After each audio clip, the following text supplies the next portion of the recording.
بسم اللہ والصلاة والسلام علی رسول اللہ۔ قال اللہ تبارک و تعالی والذین هم علی صلواتهم یحافظون اولئک هم الوارثون الذین یرثون الفردوس هم فیہا خالدون۔ قال النبی صلی اللہ علیہ وسلم لا صلاة لمن لم يقرأ بفاتحة الكتاب۔ اللهم صل على محمد وعلى آل محمد كما صليت على إبراهيم وعلى آل إبراهيم إنك حميد مجيد۔ اللهم بارك على محمد وعلى آل محمد كما باركت على إبراهيم وعلى آل إبراهيم إنك حميد مجيد۔ اللہ رب العالمین کا فرمانا ہے کہ وہ لوگ جو اپنی نمازوں کی حفاظت کرتے ہیں یہ وہ لوگ ہیں کہ جن کو ہم وارث بنائیں گے۔ الذین یرثون الفردوس، جو جنت الفردوس کے وارث ہوں گے اور وہ اس میں ہمیشہ رہیں گے۔ سامعین محترم، ہمارا یہ ہفتہ وار درس کا سلسلہ نماز کے موضوع پر چل رہا ہے۔ چونکہ نماز دین کا اہم ترین ستون ہے، نماز کی اہمیت بہت زیادہ ہے۔ قیامت والے دن سب سے پہلے نماز کے بارے میں پوچھا جائے گا۔ نماز درست ہوئی تو باقی اعمال بھی قابل قبول ہیں، نماز ہی درست نہ ہوئی تو باقی اعمال بھی قابل قبول نہیں ہیں۔ اصلاح مقصود ہے کہ ہم اپنی اصلاح کر لیں، اپنی نمازوں کو درست کر لیں تاکہ ہماری نمازیں پیارے نبی صلی اللہ علیہ وسلم کی سنت، آپ کے طریقے کے مطابق ہوں اور اس کا ہمیں اجر و ثواب بھی پورا مل سکے۔ ہم نے نماز کا طریقہ بیان کرنا شروع کیا تھا گزشتہ درس میں کہ تکبیر تحریمہ کہنے کے ساتھ اپنے ہاتھ کانوں تک یا کندھوں تک اٹھانے ہیں اور ہاتھوں کو باندھ لینا ہے، دایاں ہاتھ بائیں ہاتھ کی کلائی پر یا گھٹ پر آ جائے یا ہتھیلی پر۔ یہ تینوں طریقے ہی صحیح احادیث میں ذکر کیے گئے ہیں، اور پھر سینے پر ہاتھ باندھنے کا ذکر بھی صحیح حدیث میں موجود ہے۔ اس کے مقابلے میں جو زیر ناف ہاتھ باندھنے کی روایات ہیں محدثین نے ان پر جرح کی ہے۔ محدثین کے جو اصول ہیں احادیث کو قبول کرنے کے، وہ ان پر پوری نہیں اترتی۔ ہاتھ باندھنے کے بعد قبلہ رخ کھڑے ہو کر ہم نے پڑھنا کیا ہے؟ نبی کریم صلی اللہ علیہ وسلم کے پیارے صحابی سیدنا ابو ہریرہ فرماتے ہیں اللہ کے نبی صلی اللہ علیہ وسلم نماز جب شروع کرتے تکبیر تحریمہ اور سورۃ فاتحہ پڑھنے کے درمیان تھوڑی دیر کے لیے خاموش ہوتے تھے۔ میں نے پوچھ لیا اللہ کے رسول آپ اس خاموشی میں کیا پڑھتے ہیں؟ تو آپ نے فرمایا میں پڑھتا ہوں اللہم باعد بینی و بین خطایای، جس کو دعا استفتاح کہتے ہیں یہ پڑھ سکتے ہیں، یا جس کو ہم ثنا کہتے ہیں سبحانک اللہم و بحمدک و تبارک اسمک و تعالی جدک و لا الہ غیرک، یہ پڑھ سکتے ہیں۔ نہ تو ثنا سے پہلے اعوذ باللہ بسم اللہ ہے اور نہ ہی تکبیر تحریمہ سے پہلے اعوذ باللہ بسم اللہ ہے۔ ثنا پڑھنے کے بعد پھر تعوذ ہے، اعوذ باللہ من الشیطان الرجیم۔ اس کے 2-3 صیغے احادیث میں ثابت ہیں۔ اعوذ باللہ من الشیطان الرجیم، اعوذ باللہ السمیع العلیم من الشیطان الرجیم، اعوذ باللہ من الشیطان الرجیم من ہمزہ ونفثہ ونفثہ۔ ان میں سے کوئی صیغہ بھی جو ہے وہ پڑھ سکتے ہیں، اور اس کے بعد بسم اللہ الرحمن الرحیم یہ پڑھنا ہے۔ یہاں یہ بات یاد رکھ لیجئے، اگر ہم نماز میں اس وقت آ کر شریک ہوتے ہیں کہ جب امام بلند آواز سے قرات کر رہا ہے تو پھر پیچھے آ کر تکبیر تحریمہ کہہ کر امام کے ساتھ نماز میں شریک ہو جانا ہے، پھر ثنا پڑھنے کی ضرورت نہیں ہے۔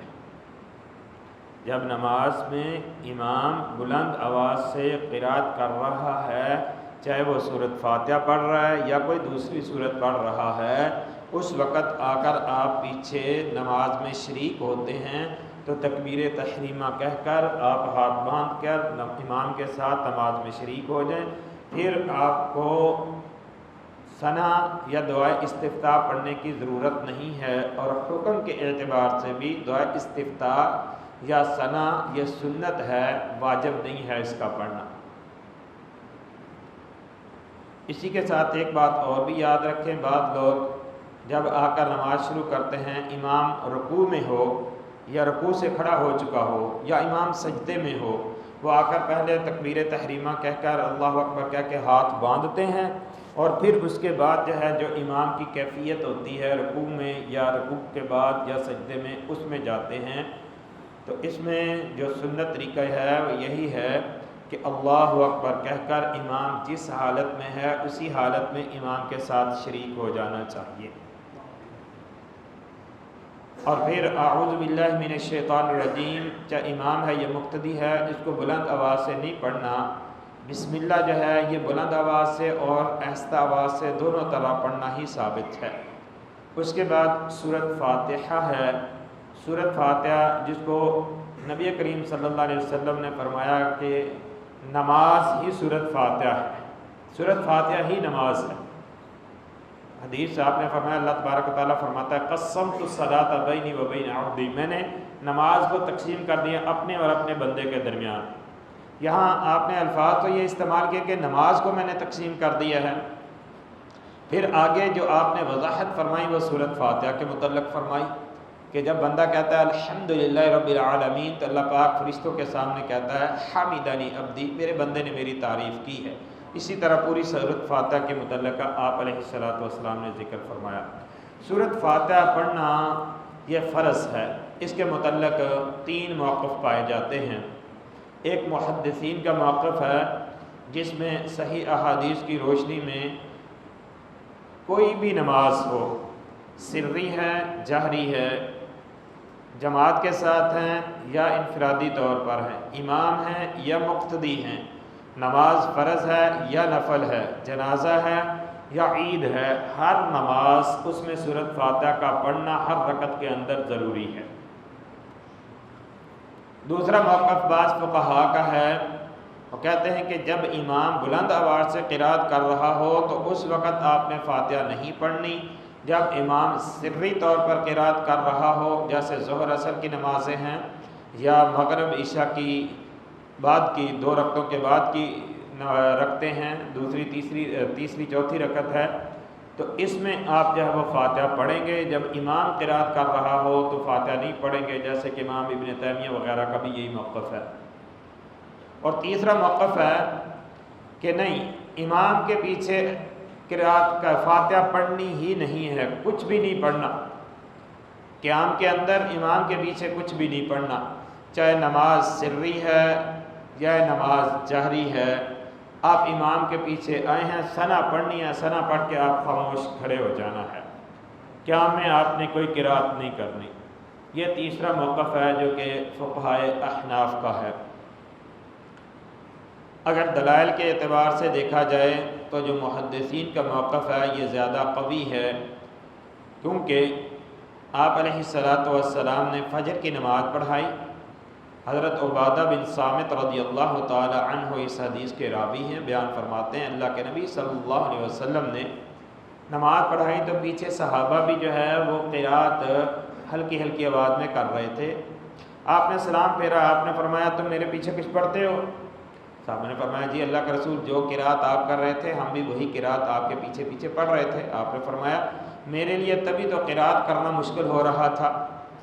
ایک روایت میں آپ نے فرمایا میرے لیے جو ہے وہ قرآن پڑھنا ہی بھاری ہو رہا تھا۔ اس موقع پر آپ علیہ الصلوۃ والسلام نے فرمایا کہ جب تم میرے پیچھے نماز میں ہو تو سورۃ فاتحہ کے علاوہ کچھ نہ پڑھا کرو۔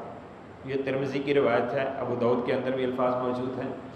آپ نے اس میں سورۃ فاتحہ کے پڑھنے کا ذکر کیا، سورۃ فاتحہ کے علاوہ جو قرات ہے اس سے منع کر دیا۔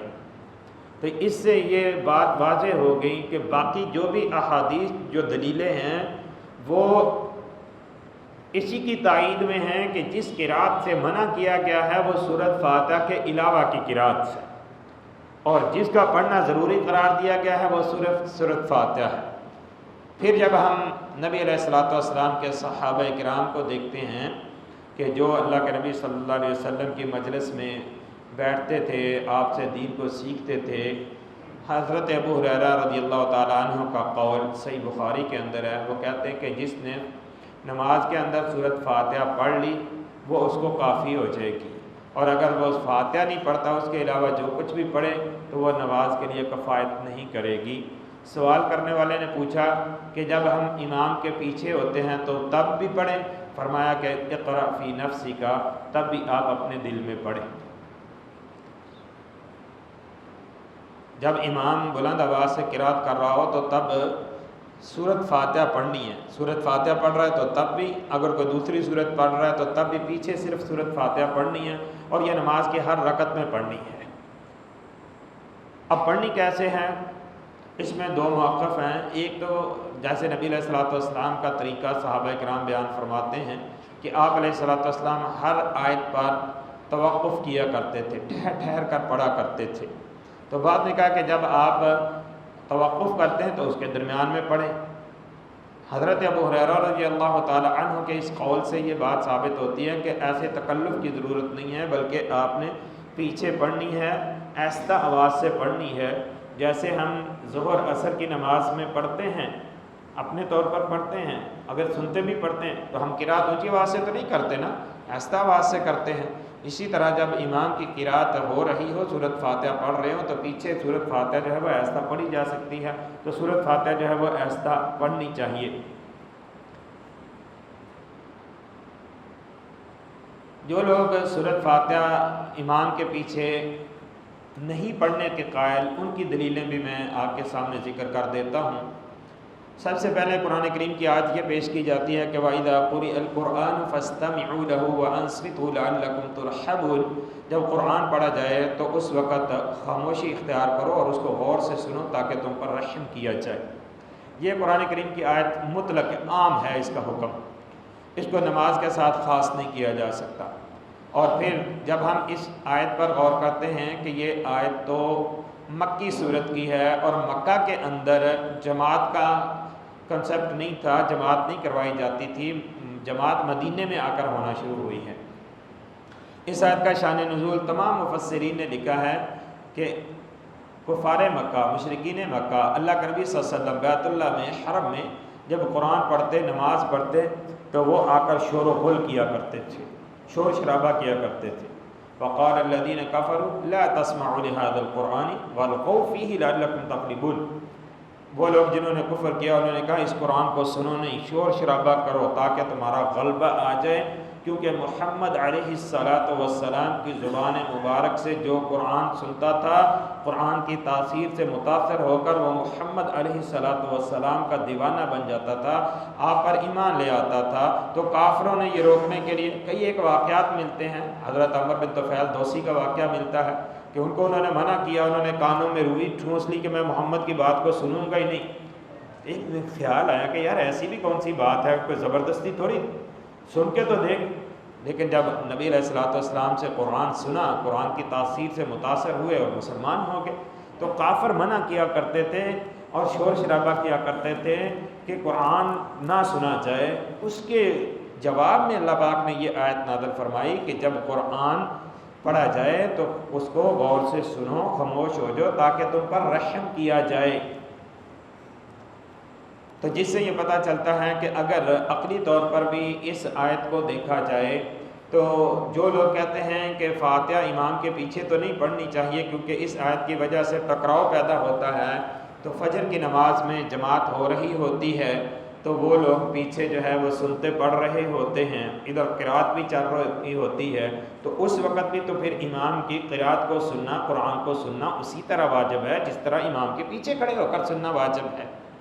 یہ بزرگوں نے کہیں پہلے کہہ دیا تھا کہ چلیں جی سنتے ہیں، مسجد کے کونے میں پڑھ لیں جہاں امام کی آواز نہ آتی ہو۔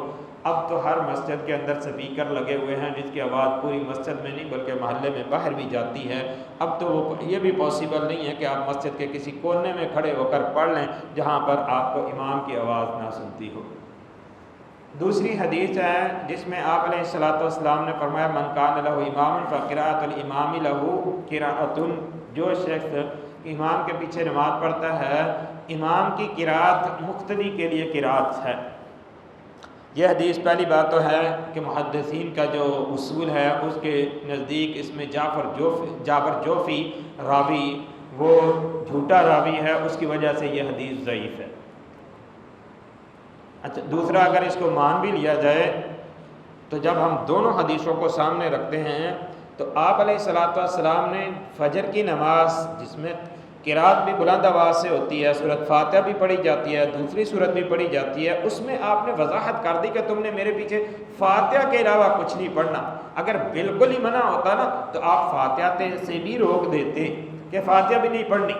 آپ نے کہا کہ میں فاتحہ کے علاوہ کچھ نہیں پڑھنا، فاتحہ پڑھنی ہے، کیونکہ فاتحہ کے بغیر نماز نہیں ہوتی۔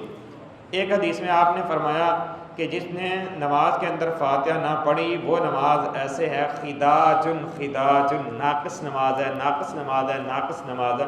3 مرتبہ آپ علیہ الصلوۃ والسلام نے یہ الفاظ استعمال کیے۔ پھر سورۃ فاتحہ کی جتنی زیادہ فضیلت یا تاکید آتی ہے اس سے بھی جو ہے وہ سورۃ فاتحہ کی اہمیت واضح ہوتی ہے کہ سورۃ فاتحہ جو ہے اسی کو نماز کہا گیا ہے، تو لہذا اس کو جو ہے وہ نماز کے اندر پڑھنا چاہیے۔ تو جو باقی قرات ہے امام کی وہ خاموشی کے ساتھ سننی چاہیے۔ اب نماز کے بعد کی جو قراءات ہے اس کا ہم انشاءاللہ آگے تذکرہ کریں گے۔ سورۃ فاتحہ یہ امام بھی پڑھے، مقتدی بھی پڑھے، اور سورۃ فاتحہ کے مکمل کرنے پر نبی کریم صلی اللہ علیہ وآلہ وسلم بھی اور آپ کا حکم بھی، آپ نے فرمایا اذا قال الامام ولا الضالین فقولوا آمین، جب امام ولا الضالین کہے تو تم آمین کہو۔ اور وائل بن حجر رضی اللہ تعالیٰ عنہ کی روایت ہے کہ جب نبی علیہ الصلوۃ والسلام نے ولا الضالین کہا تو آپ نے بلند آواز سے آمین کہا۔ صحابہ کرام بھی پیچھے بلند آواز سے آمین کہا کرتے تھے۔ آمین ایک دعائیہ کلمہ ہے اور اس کو دعا کے انداز میں کہنا چاہیے۔ ہمارے بعض لوگ جو ہے وہ انداز اچھا نہیں ہوتا آمین کہنے کا، اتنا چیخ پکار کر آمین کہتے ہیں۔ گونج پیدا ہوتی ہے جب آواز ایک جیسی، ایک ہم آواز ہو کر بولیں، ایسا آواز میں بھی بولیں تو اس کی گونج پیدا ہوتی ہے۔ عبداللہ بن زبیر رضی اللہ تعالیٰ عنہ ان کے بارے میں جب نماز پڑھاتے تھے مسجد نبوی میں تو وَلَضَّالِينَ کہتے، پیچھے صحابہ بلند آواز سے آمین کہتے کہ مسجد جو ہے وہ گونج اٹھتی تھی، اتنی بلند آواز سے آمین کہا کرتے تھے۔ نبی علیہ الصلوۃ والسلام نے فرمایا جو آمین کہتا ہے وَلَضَّالِينَ کہنے کے بعد جس کی آمین فرشتوں کی آمین کے موافق ہو گئی، غفر له ما تقدم من ذنبه، اس کے سابقہ گناہ معاف کر دیے جاتے ہیں۔ آپ نے فرمایا تم زمین پر وَلَضَّالِينَ کہنے کے بعد آمین کہتے ہو، آسمان پر اللہ کے فرشتے آمین کہتے ہیں، تو جن کی آمین فرشتوں کی آمین کے مطابق ہو جاتی ہے اللہ پاک ان کے سابقہ گناہوں کو معاف فرما دیتا ہے۔ نبی علیہ الصلوۃ والسلام نے فرمایا یہودی تمہارے سلام کہنے سے اور آمین کہنے سے جتنا چڑھتے ہیں اتنا کسی اور بات سے نہیں چڑھتے، تو لہٰذا آمین کہنا یہ ایک دعائیہ کلمہ اور نبی کریم صلی اللہ علیہ وسلم کی سنت سے، صحابہ کی سنت سے ثابت ہے، تو بلند آواز سے آمین کہنا چاہیے۔ اس کے ساتھ ساتھ ایک بات اور بھی قابل غور ہے، ہم جب نماز پڑھ رہے ہوتے ہیں چاہے وہ امام اونچی آواز سے قرات کر رہا ہو یا نہ کر رہا ہو، کئی ساتھی ان کی طرف سے یہ چیز دیکھنے میں آتی ہے کہ وہ اتنی بلند آواز سے، چاہے سری نماز ہی کیوں نہ ہو، ظہر اثر کیوں نہ، وہ اتنی بلند آواز سے پڑھتے ہیں کہ ساتھ والا جو ہے وہ ڈسٹرب ہوتا ہے، اس کو اختلاط ہوتا ہے، خلط ملط ہوتا ہے۔ تو لہٰذا اس چیز کا لحاظ رکھنا چاہیے کہ آپ اپنے زبان کو ہلا کر پڑھیں لیکن اس کی آواز جو ہے وہ دوسروں تک نہ پہنچے کہ دوسرے جو ہے ان کے لیے اپنی قرات کرنا یا تسبیحات پڑھنا جو ہے مشکل ہو جائے۔ اور یہ چیز جو ہے وہ صرف اس میں قیام میں ہی نہیں ہے بلکہ تشہد میں بھی دیکھی گئی ہے، سجدے میں بھی دیکھی گئی ہے کہ تسبیحات اتنی اونچی اونچی آواز سے کہیں گے کہ دوسرا ساتھ والا نمازی جو ہے وہ بھول جاتا ہے، اس کو جو ہے وہ خلط ملط ہو جاتا ہے۔ تو اس لیے قرات ہو یا تسبیحات ہوں، جب آپ اپنے طور پر پڑھ رہے ہوں تو ان کو ایسا آواز سے پڑھیں تاکہ دوسرا جو ہے وہ اس کی نماز کے اندر خلل نہ آئے۔